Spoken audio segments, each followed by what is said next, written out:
Hey guys, this is Andrew with LAR Golf Life. I'm here with Phil. Phil Butcher here. I'm the head pro here at Sugarwood Golf Club in Lavalette, West Virginia.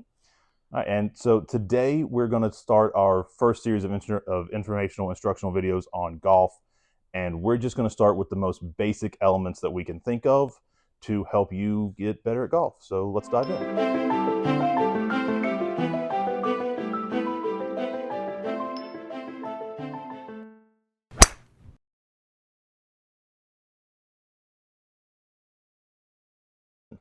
So Phil, take it away. So somebody comes to you for lessons, and you want to build them the perfect golf swing. Where do you start? Every lesson I begin with a very fundamental stance grip posture lesson. All right, so let's dive into that. Show me what you would want to do, and help explain why all this kind of stuff is important. Sure. I always start with kind of just getting the golfer out there and just making him set up to the ball, him or her set up to the ball as they would normally. I find modifying a swing is always easier than telling someone what to do. But the first thing I would have somebody do is set up to a ball and get their feet a little bit inside of shoulder width apart. We want the middles of your feet, right where your laces are, to kind of come up and intersect the middle of the exterior of your shoulders right there. So, and this is always going to be this fundamental stuff that we're talking about right now is going to be for a full golf swing. It's for your full stock shot off of a flat lie, per se, any tee box. Everything else can be modified later as we dive deeper in and learn more about the swing. Why do we want to put our feet just inside of shoulder width, or just about shoulder width? What's the benefit of that as opposed to a wider stance or a more narrow stance? So having shoulder width apart allows us to actually, well, just inside shoulder width apart, I guess I should say. When we make our backswing, what it allows us to do is drive force into the insides of our legs. If our feet are a little too wide, what's going to tend to happen is, as we go back, in order to get our pressure and our weight into our back foot, our head is going to have to move laterally to get there. Okay. So what that's going to make us do is that's going to make us almost always either stay back and find us falling back into the shot, and that's going to either lead to a flip, or it's going to lead to a club that hits behind the ball. Okay. We have to think of our center of gravity as our ground point on. Okay. So now a narrow stance, the adverse to that, what that's going to do is when we take that back, we're always going to be falling off balance here. Okay. Okay. So we need to find a good balance point to where we can shift into our back foot and then rotate around ourselves. Okay.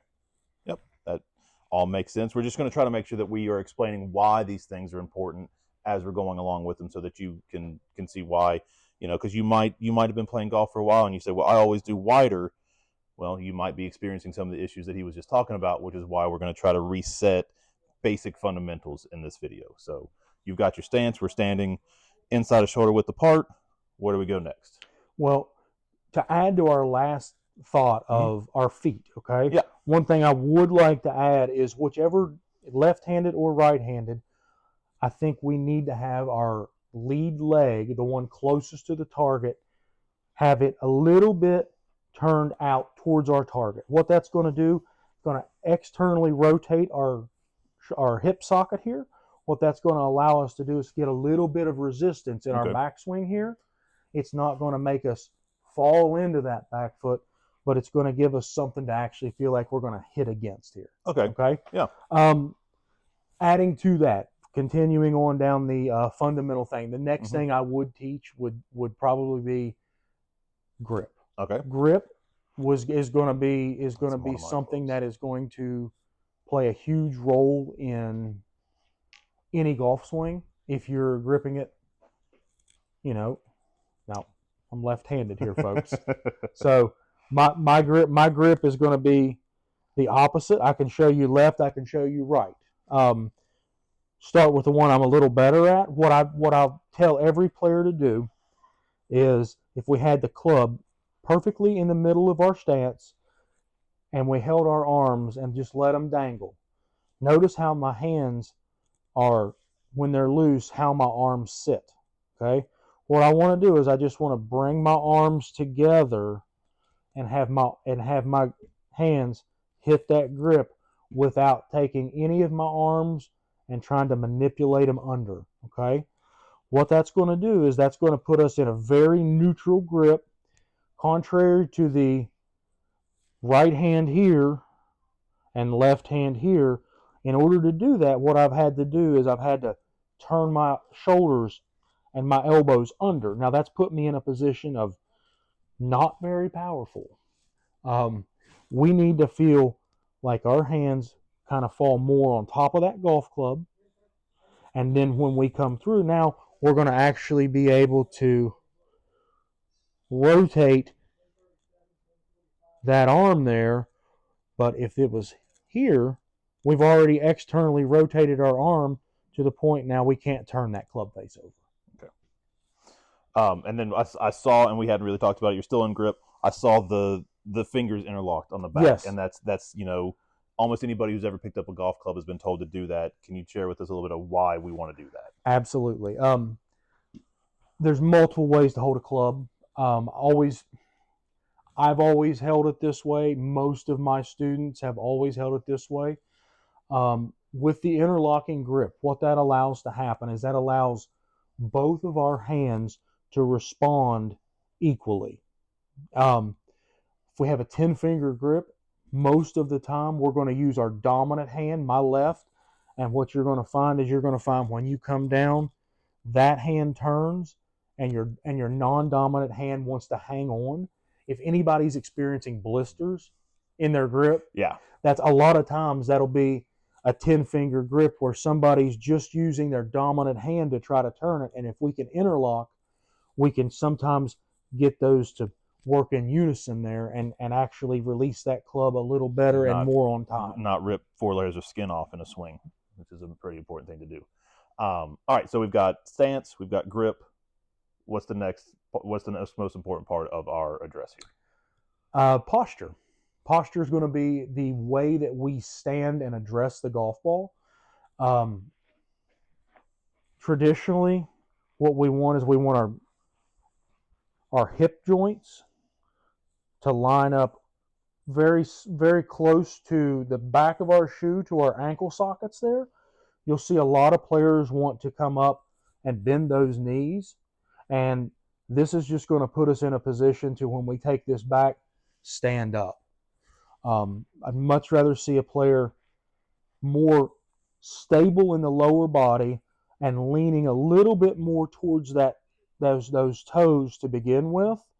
If I were to put a pressure plate on my feet, you'd probably find that the majority of my pressure is just right there on the end of my laces.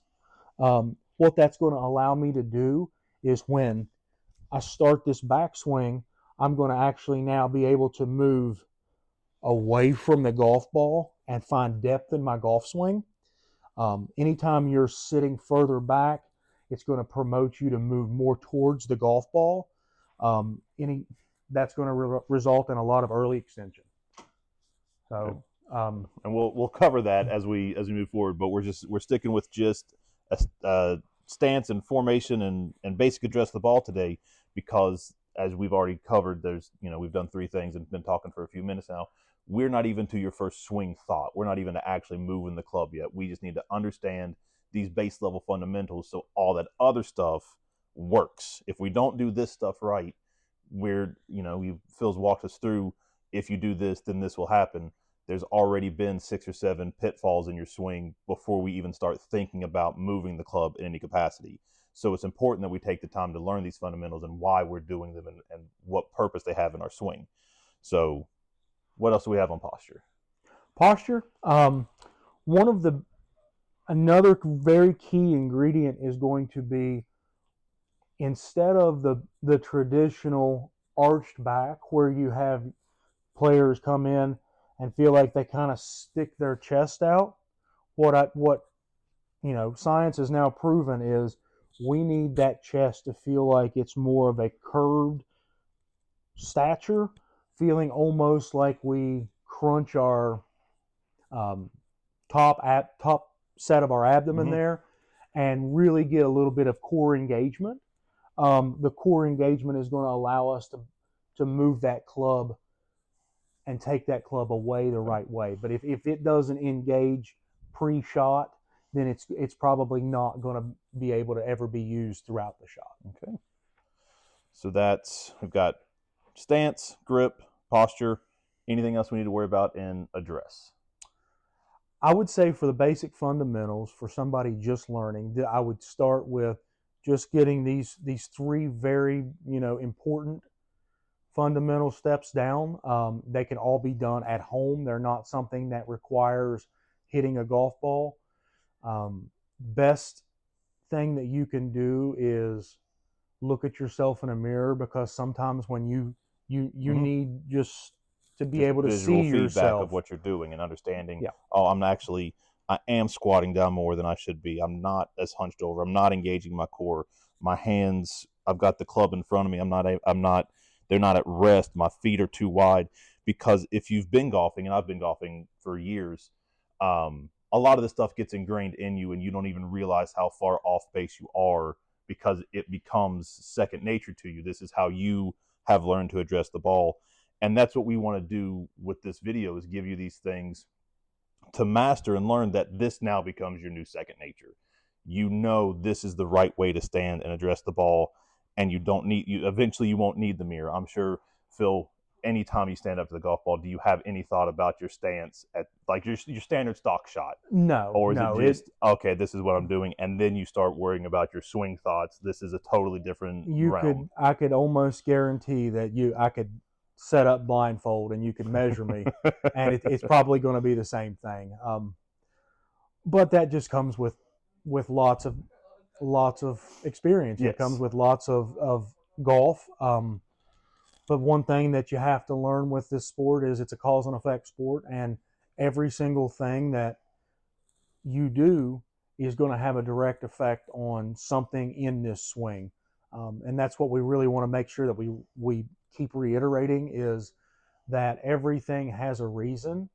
And hopefully we can dive into this and explain, the philosophy Mm-hmm. and the way everything kind of breaks down and equals a good golf swing. Yeah.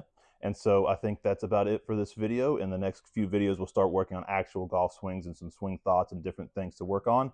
But for now, at least you should have the good fundamentals of a basic address of the golf ball.